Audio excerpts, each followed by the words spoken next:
Hello, everybody. Tomorrow's the last day of school, and like I said, I'm going to the beach on June the 13th. Tomorrow is going to be the last day of school for Mountain View and all the other people. So I'm going to read some Kingdom Keepers. I know you can't actually see that since it's backwards, but it's a Disney book about things and evilness and all that stuff. So, Chapter 1. He found himself standing next to the flagpole in town square, in the heart of the Magic Kingdom, in his pajamas. How'd he gotten there? He had no idea. His last memory was climbing into bed. It felt like only minutes earlier. Gripped by a sense of panic, awed by the sight of the Cinderella castle at night, Finn Whiteman briefly recalled that he'd had other similar dreams recently, always in the Magic Kingdom, always at night. But in his 13 years, none so real, so vivid as this. He felt a breeze on his face. He smelled the wet earth of a flower bed not far away. He heard the distant whine of traffic and the buzz of a motorboat on the lake behind him. It looked so different, he thought, only to realize he'd spoken out loud. Main Street stood empty, not a person in sight. He glanced around and quickly saw that he was all alone. Not so different as all that, came a man's voice. Though faint, it startled Finn. He looked around again, this time trying to find the source of that voice. There, an old guy with white hair on a bench in front of the exhibition hall. He sat so close to a seated sculpture of Goofy that Finn hadn't noticed him. Finn moved toward the man, crossing the empty street.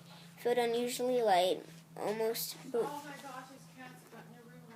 buoyant. The old man wore khakis, a collared shirt, and a name tag, Wayne. "Where is everybody?" Finn asked, struck by the electronic sound of his own voice. "Is it empty?" the man asked, looking up anxiously. "Tell me what you see." Finn wondered if the old guy was blind. He seemed to be looking right at Finn, his blue eyes looking perfectly normal. Still, he couldn't see. "Well," Finn said politely, "it's like empty and it's dark out and just the two of us." Wayne's expression changed to disappointment. "Where am I supposed to see exactly?" Finn asked. "You're only supposed to see what you can see, whatever that means," Finn says. "It means exactly what it says, if you say so. Listen, young man, I've been here since long before any of them were even created. I lived in the apartment above the fire station." He pointed right at the firehouse, and then looked back at Finn. "Finn, that takes some seniority, believe me. Seniority or senility?" Finn wondered. Living above the firehouse, Finn doubted it. "Nice pajamas," the old guy said. Finn looked at himself. His pajamas seemed to be glowing. What was with that?" he said. "I don't mean to be rude, but if you can see, if you're not blind, then why did you ask me about the park being empty?" Wayne's ice blue eyes drilled into him. "How do you think you got here, young man?" "That depends where I am," Finn answered honestly. This felt like no dream he ever experienced. "Very good answer.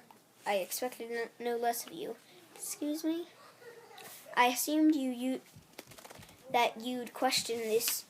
That only natural. Ultimately, there's only one explanation, isn't there?" "Is there?" Finn asked, confused. "The other ones I wasn't so sure about, but you, Finn Whiteman, by the way, that's a fine name you have, a name with real potential." Finn took a step back. How did this old guy know his name? "What other ones?" Finn asked. He studied Town Square and Main Street. The street lamps shone yellow. The Cinderella castle glowed in the distance. All the familiar streets and paths and attractions, but empty. "I told you there's no one here, but no one but us. It's empty." Wayne said nothing as he stood and walked up Main Street, past the shops and toward the castle. Finn found himself following right along They reached Central Plaza, an island in the center of a traffic circle, the spokes of which led to the Magic Kingdom's various lands: Tomorrowland, Frontierland, Liberty Square. They stopped in front of a statue of Walt Disney with Mickey Mouse. The castle rose majestically into the night sky. "What time is it?" Wayne asked. His friend brought his arm up to look at his watch. He saw that his arm wasn't exactly his arm. It was glowing. Not only glowing, but he could see through it, as if... "What's going on?" Finn asked. "What's with my arm?" Wayne sounded critical as he said, "Figure it out." Then he reached in his pocket, removed what looked like a remote control for a car. A small black plastic fob with a single red button. Looks like a garage door opener. "What's with that thing?" Finn asked. "This button will send you back." "Back where?" Finn felt a jolt of fear. What if this wasn't a dream? He studied his arm again. Then his other arm, looked down at his legs. His whole body was glowing and vaguely translucent. "Back to bed," Wayne answered. "So it is a dream?" "I thought so." "It's not a dream." Finn saw a pair of 4-foot-tall chipmunks come out of the castle. They walked down a path and turned left toward Toontown. He felt himself staring. He recognized them. "What?" Wayne asked excitedly. "Nothing," Finn answered. "You saw something," he practically shouted into Finn's ear, causing Finn to jump back, startled. Wayne leaned up, suddenly years younger, pulled Finn to his feet. "You saw something," he thundered.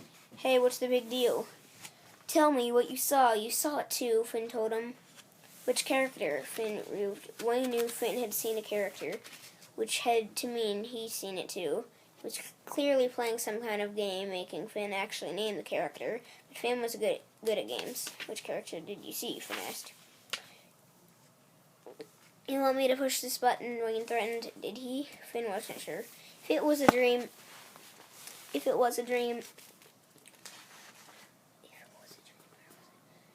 The black remote control fob represented a way out. When was the time right to use it?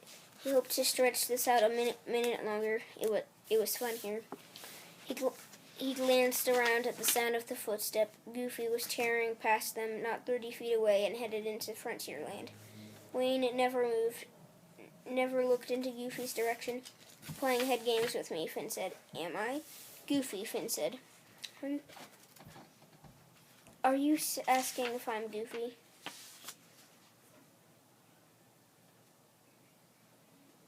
"Hello, Dad." It's time. Time to go to bed? You have 1 minute 1 minute? to finish what you're doing and put it all away because you're done. Okay. Let me finish this page. "I've been called worse." Wayne studied Finn. His old leathery face brightened and he said, "You saw Goofy?" Maybe Wayne needed a hearing aid. He seemed prone to fits of shouting. Finn backed off. "Yeah, so what? You would have too if you bothered to look." Finn probably couldn't hear all that well, but he obviously hadn't heard Goofy's footsteps because he hadn't turned toward the sound. Finn decided to test Wayne. "Chip and Dale," he said. "You saw them, right?" "You saw Chip and Dale?" He made it sound like Finn had won the lottery. What was with that?" This is getting a little weird. I think I want to go back now." Finn heard himself repeat some of what Wayne had told him. Though the words didn't fit in his mouth all that well, it sounded to him like someone else doing the talking. "I'll push that button if you like, but I'll have to warn you." Wayne fiddled with the name tag pinned to his uniform. "Warn me about what?" "Well, you'll be missing the park after dark. Basically all to yourself. The attractions operate day and night. Not many people know that." "Now I'm dreaming." "But you aren't," Wayne explained. "Are you forgetting your arm?" Finn studied his arm once more. This is interesting. It almost like..." Finn caught himself. "Like you're glowing," Wayne said in an all-knowing, "I told you so voice." "Am I?" "What might account for that?" Wayne Wayne inquired. Finn understood somehow that a lot hung on his answer. His imagining this place or dreaming it, or whatever was happening to him. His ability to stay here, to return. Okay. Everyone, hopefully thank you for watching this video. I'm going to have to find a bookmark, but I'll just use this weird but true book, a book for a bookmark. So goodbye everyone, that's my Kingdom Keepers reading part 1.